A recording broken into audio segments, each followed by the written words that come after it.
அட நானே குருடன், என் மேல வந்து மோதுறீங்களே. நீங்களும் குருடா? மன்னிக்கணும், பாடிட்டு இருக்கும்போது என்ன நானே மறந்துட்டேன். தனக்கு தானே மறந்துட்டேன்னு சொல்லக்கூடாது. அட எல்லாம் தெரிஞ்சு வேணுனே ஒன்னும் உன் மேல இடிக்கல. அட உங்க நெத்தியில இருந்து ரத்தம் வருது, வாங்க நான் கட்டு போடுறேன். இருக்கட்டும், பரவாயில்ல. ஆண்டவன் என் கண்ணிலேயே கட்டு கட்டியிருக்கான், அதை பத்தி உனக்கு தெரியுமா? அதை மீறி என் மனசை நீ ஏன் நோக வைக்கிற?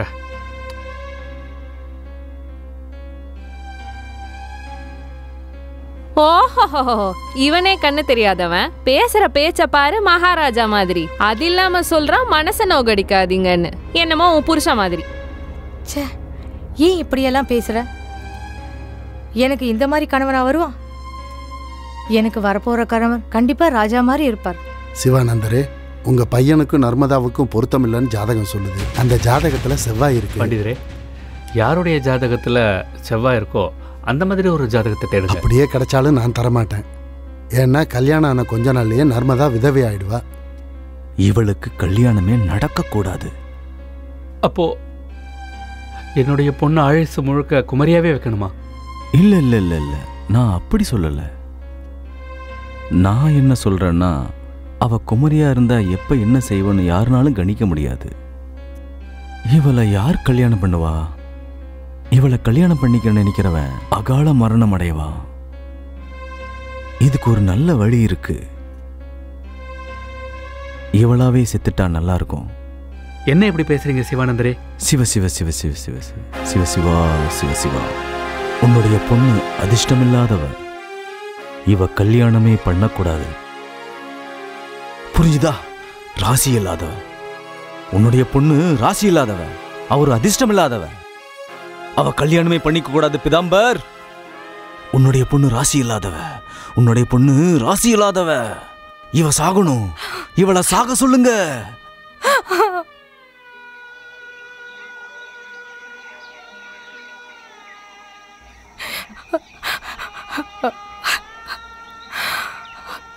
உன்னுடைய பொண்ணு ராசி இல்லாதவ, உன்னுடைய பொண்ணு ராசி இல்லாதவ. இவ சாகணும், இவளை சாக சொல்லுங்க. என்னையே தடுக்கிறீங்க. நானே ஒரு ராசி இல்லாதவ, என்னையே தடுக்கிறீங்க. அதுக்காக நீ தற்கொலை பண்ணிக்குவியா? நர்மதா, தற்கொலை செய்து கொண்டால் நீ நரகத்துக்கு செல்வாய் மகளே. நீ சொர்க்கத்துக்கு போகணும்னா அதுக்கு நீ தற்கொலை பண்ணிக்காம சொர்க்கத்துக்கு போக நான் ஒரு வழி சொல்றேன். அப்படின்னா சன்னியாசி? அன்னை அனுசூயா கிட்ட நீ போ. அவங்க கிட்ட தான் அந்த சக்தி இருக்கு. அம்மா அனுஷியாவா? அவங்களோட சக்தியால தேவாதி தேவர்களும் அவங்க ஆசிரமத்துக்கு வந்து போவாங்க. அந்த இடம் உனக்கு சொர்க்கம் தானே? கண்டிப்பா. சிவானந்தரே, இன்னைக்கு இந்த அதிர்ஷ்டம் இல்லாதவளை காப்பாத்தி நல்ல வழி காட்டிட்டீங்க. உனக்கு நல்லது நடக்கணும், அதை தான் நான் விரும்புறேன். போ, வீட்டுக்கு போ.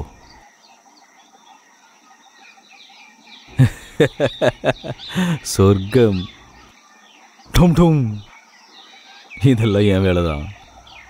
ரகசியம் தெரியும், ரகசியத்தை கண்டுபிடிக்கணும்.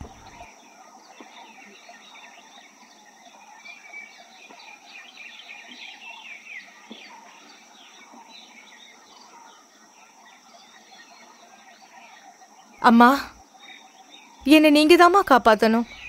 ஏன் நர்மதா? மகளுக்கு ஒரு கஷ்டம்னா அம்மா கிட்ட தானே வர முடியும். அம்மா, நான் சன்னியாசியாக விரும்புறேன். சன்னியாசியாகணுமா? ஏன் உனக்கு இந்த ஆசை? இந்த சின்ன வயசுலேயே உனக்கு ஏன் இவ்வளவு கஷ்டம்? எதற்காக இந்த எண்ணம்? ஏன் கண்ணா? காரணம்னு சொல்லணும்னா சொல்றதுக்கு ஒண்ணுமே இல்லை. தன்னுடைய பதிக்கு சேவை செய்வதே ஒரு பெண்ணின் உண்மையான சொர்க்கமாக கருதப்படும் நர்மதா. ஆனா என்னோட பாக்கியத்துல சௌபாக்கியன்றதே இல்லை. நீ நினைக்கிறாயா சொர்க்கத்தில் சந்தோஷம் கிடைக்கும் என்று? கண்டிப்பா கிடைக்கும். வேத சாஸ்திரங்கள் அதை சொல்லுது. சிவானந்தரே, மனிதனுடைய கர்மா மனிதன் சொர்க்கத்திற்கும் நரகத்திற்கும் போவதை நிர்ணயிக்கும்.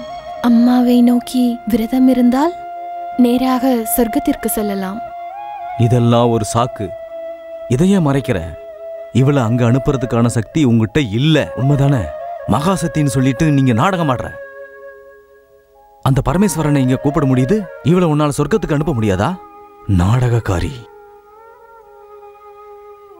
நர்மதா, வாமா. ஏதாவது ஒரு கிணத்துலயோ குளத்துலயோ ஆத்துலயோ நீ விழுந்து செத்துரு. உன் தலையில நீ சொர்க்கத்துக்கு போகணும்னு எழுதியிருந்தா அது நிச்சயமா நடக்கும்.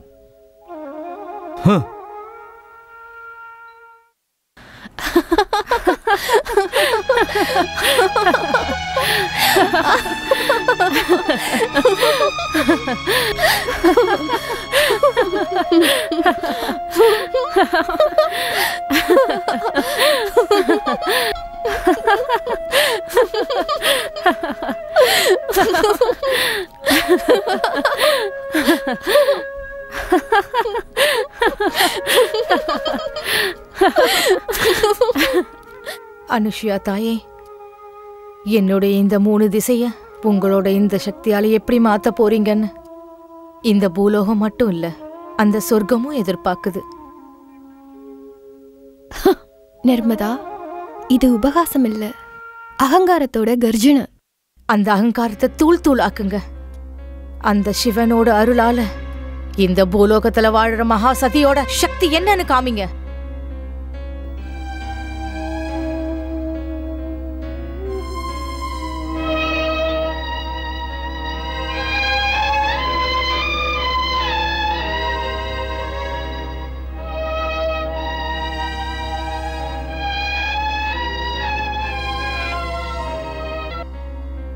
கருணை கடவுளே, என்னுடைய இந்த பதிவிரதம் உண்மையானதென்று நீங்கள் நினைத்தால் இந்த நர்மதாவை சொர்க்கமடைய செய்யுங்கள் பகவானே.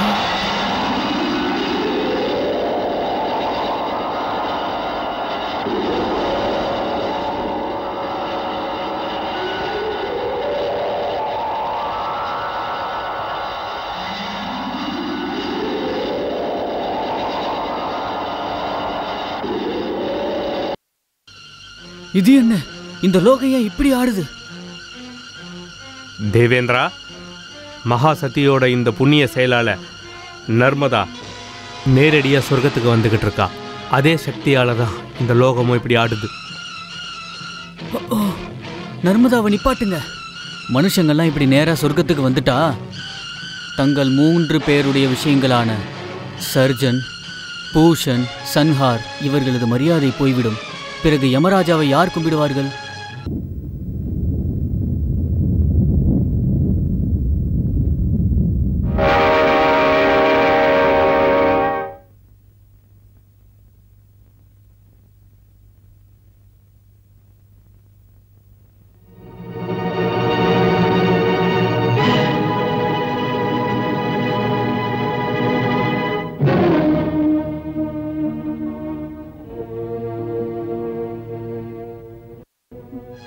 இதென்ன மாயம்? இங்கு ஒருவர் கூட இல்லையே.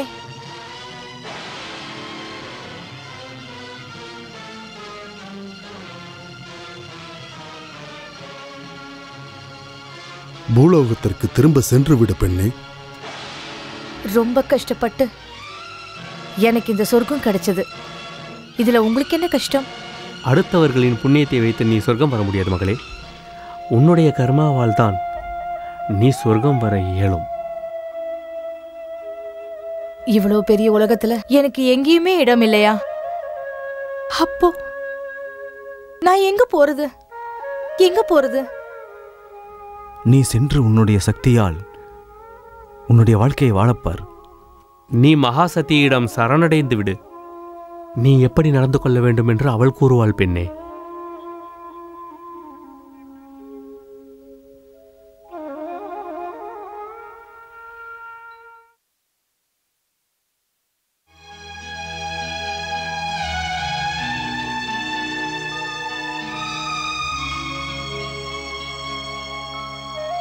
நர்மதா நர்மதா நர்மதா நர்மதா நர்மதா நர்மதா நர்மதா நர்மதா நர்மதா நர்மதா நர்மதா நர்மதா. நீங்க என்ன பண்ணிட்டு இருக்க? அறிவு கெட்டவனே, தியானத்தை கலைக்க கூடாதுன்னு உனக்கு தெரியாதா? நர்மதே நர்மதே நர்மதே நர்மதே நர்மதா நர்மதா நர்மதா நர்மதா நர்மதா நர்மதா நர்மதா நர்மதா நர்மதா நர்மதா. மறுபடியுமா? சுகாவை சந்தோஷத்துல தியானம் கூட செய்ய விட நீ மாட்டேன். பைத்தியமாயிட்டியா? எதுக்கு கத்திட்டு இருக்க? நர்மதே எவன் பைத்தியம் இல்லையோ அவனுக்கு காதலும் இல்ல. ஏய் சுகா, நீ ஆரம்பிடா. ஏய் கழுத, நீ இப்படி பண்ணிட்டு இருந்தா உன்னுடைய பண்ணையே காலி ஆயிரும். ஏய் வாய மூட, இல்லைன்னா சாபம் கொடுத்துருவேன். ஏய் எனக்கே சாபத்தை கொடுப்பியா? பரதேசி பயலே, பரதேசி பயலே, உன்னை எல்லாம் திருத்தவே முடியாதுடா. பரதேசியோட பையனா? அப்பா நீங்களா? அப்பா அப்பா அப்பா வீட்டுக்கு போடா. யார் வீட்டுக்கு போறது? ஏன் நர்மதா தான் சொர்க்கத்துக்கு போயிட்டாலேப்பா. எனக்கு வீடு வேணாம்ப்பா, நான் சொர்க்கத்துக்கு தான் போவேன். நீங்க முன்னாடி போங்கப்பா, நான் உங்க பின்னாடியே தொடர்ந்து வரேன்ப்பா. நான் சொர்க்கத்துக்கு போகணும் விரும்புறியா? பரதேசி பயலே. ஆமாப்பா. உன் நிழல் கூட என் வீட்டுல படக்கூடாது. நர்மதா. அம்மா. அட நர்மதா, நீ திரும்பி வந்து விட்டாயா? ஆமாம், உங்களோட கிருபையால பிரம்மா, விஷ்ணு, சிவன் எல்லாரையும் நான் பார்த்தேம்மா. அவங்க சொல்லி தான் நான் திரும்பி வந்தேம்மா. மனுஷனால வெறும் உதவி மட்டும்தான் செய்ய முடியுமா? நான் கடினமாக உழைக்கிறதுக்கு இப்போ தயாராக இருக்கேன். எனக்கு நீங்கள் வழிகாட்டணுமா? ஒரு பெண்ணிற்கு கணவன் சேவையை விட எதுவும் பெரிதில்லை நர்மதா. கணவனா? என்னோட பாக்கியத்தில்? ஆமாம் நர்மதா, சிறிது பொறுத்திரு. நாளை காலை சூரியன் பிரகாசிக்கும் நேரத்தில் எவன் ஒருவன் மீது உன் பார்வை படுகிறதோ அவன்தான் உனக்காக பிறந்தவன். அப்படியே செய்கிறேனம்மா. நாளைக்கு சூரிய வெளிச்சத்தில் எந்த ஆண்மகன் வருகிறானோ அவனையே என் கணவனாக ஏற்றுக்கொள்கிறேனம்மா.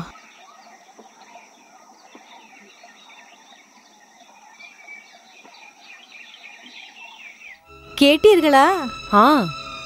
நாளை காலை சூரிய வெளிச்சத்தில் எந்த ஆண்மகன் வருகிறானோ அவன்தான் அவள் கணவன். அந்த அபாக்கியவதியின் விதியில் கணவன் எங்கிருந்து வந்தான்? ஹே, நான் உங்க எல்லாருக்கும் ஒரு திட்டத்தை சொல்றேன். யார் அவளுடைய கணவன்? அதை பற்றி தானே கூறப்போகிறீர்கள்? ஆமாம்,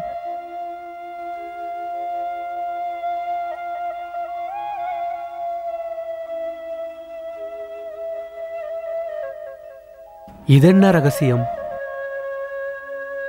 ஆனால் என் மனம், இதனால் இவர்களுக்கு என்ன கிடைக்கும்?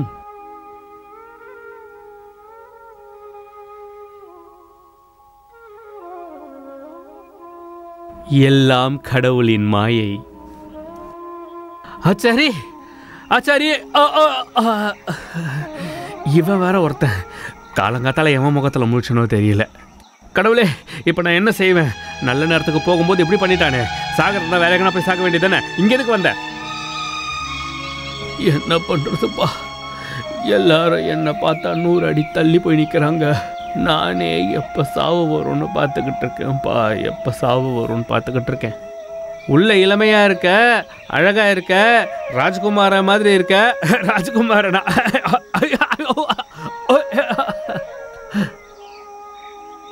பிரபு, இந்த உலகம் ஃபுல்லாக என்னோட நிலைமையை பார்த்து கேலி பண்ணி சிரிக்கிறாங்க. நீயும் என் முகத்தை பார்த்து திரும்பிட்டியா? பிரபு, எனக்கு தயவு காட்டு பிரபு, எனக்கு தயவு காட்டு பிரபு. எனக்கு சாந்தி கிடைக்கலன்னு கூட பரவாயில்ல பிரபு. எனக்கு சாவை கொடுத்து என்னை இங்கேருந்து விடுதலையாக்கு, என்னை விடுதலையாக்கு பிரபு. சூரியன் உதித்தது. அதோ அந்த குருடன். இப்பொழுது இந்த குருடனை நர்மதா பார்க்க வேண்டும். அன்று கௌரி விரத பூஜையில் தனக்கு ராஜகுமாரனை போல் மாப்பிள்ளை வேண்டும் என்று கேட்டால், அப்பொழுது திருடன் நொண்டி போன்றோரே இவள் மனம் முடிக்க மாட்டாள். இவள் இந்த குருடனை நிச்சயம் திருமணம் செய்து கொள்ள மாட்டாள். அனஷ்யா தோற்று விடுவாள், நாம் ஜெயித்து விடுவோம். அப்படியே அந்த குருடனை திருமணம் செய்து கொண்டாலும் அவள் பாதியிலேயே விட்டு விடுவாள்.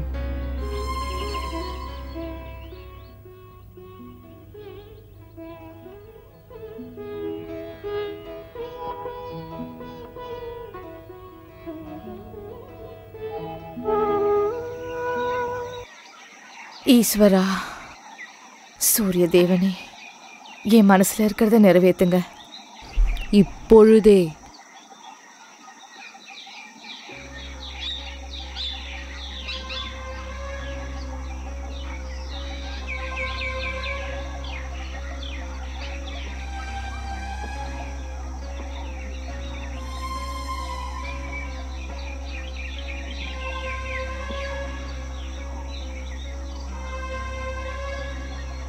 நாளை காலை சூரியன் பிரகாசிக்கும் நேரத்தில் எவன் ஒருவன் மீது உன் பார்வை படுகிறதோ அவன்தான் உனக்காக பிறந்தவன்.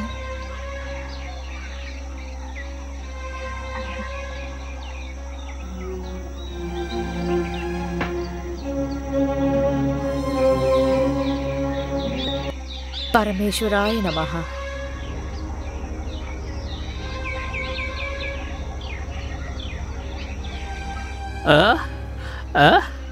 உமால எதுக்காக? யார் நீ? உங்க காலடியில இருக்க போற பெண். என் காலடியிலையா?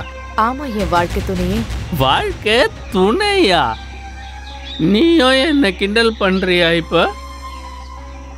ஆமாம் சுவாமி, என் பிரார்த்தனையின்படி இந்த சூரிய உதயத்தில் நான் யாரை காண்கின்றேனோ அவர்தான் என் வாழ்க்கை துணை.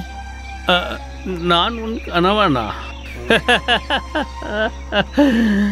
வா, உனக்கும் வேடிக்கை பண்றதுக்கு நான் தான் கிடைச்சனா? நீ ஒரு அதிர்ஷ்டம் இல்லாதவ. இன்னைக்கு வரைக்கும் அப்படித்தான் இருந்தேன். ஆனா நான் இன்னைக்கு அதிர்ஷ்டசாலி. அட, நான் ஒரு குருடன். என் கண்ணுதான் இனிமே உங்க கண்ணு. அட, நான் ஒரு தரித்திரம் பிடிச்ச பிச்சைக்காரன். லக்ஷ்மி தேவி முன்னாடி யாருமே பிச்சைக்காரங்க கிடையாது. எதற்காக நீங்கள் அப்படி நினைக்கிறீர்கள்? வாங்க போலாம்.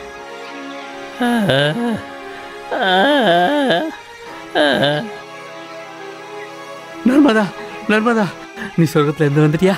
உன்னோட எண்ணத்துல நான் தினம் நட்சத்திரத்தை எண்ணி நாளை கழிச்சிட்டு இருந்தேன். உன்னுடைய சுக்கு பட்டு போன மரம் மாதிரி ஆயிட்டேன்.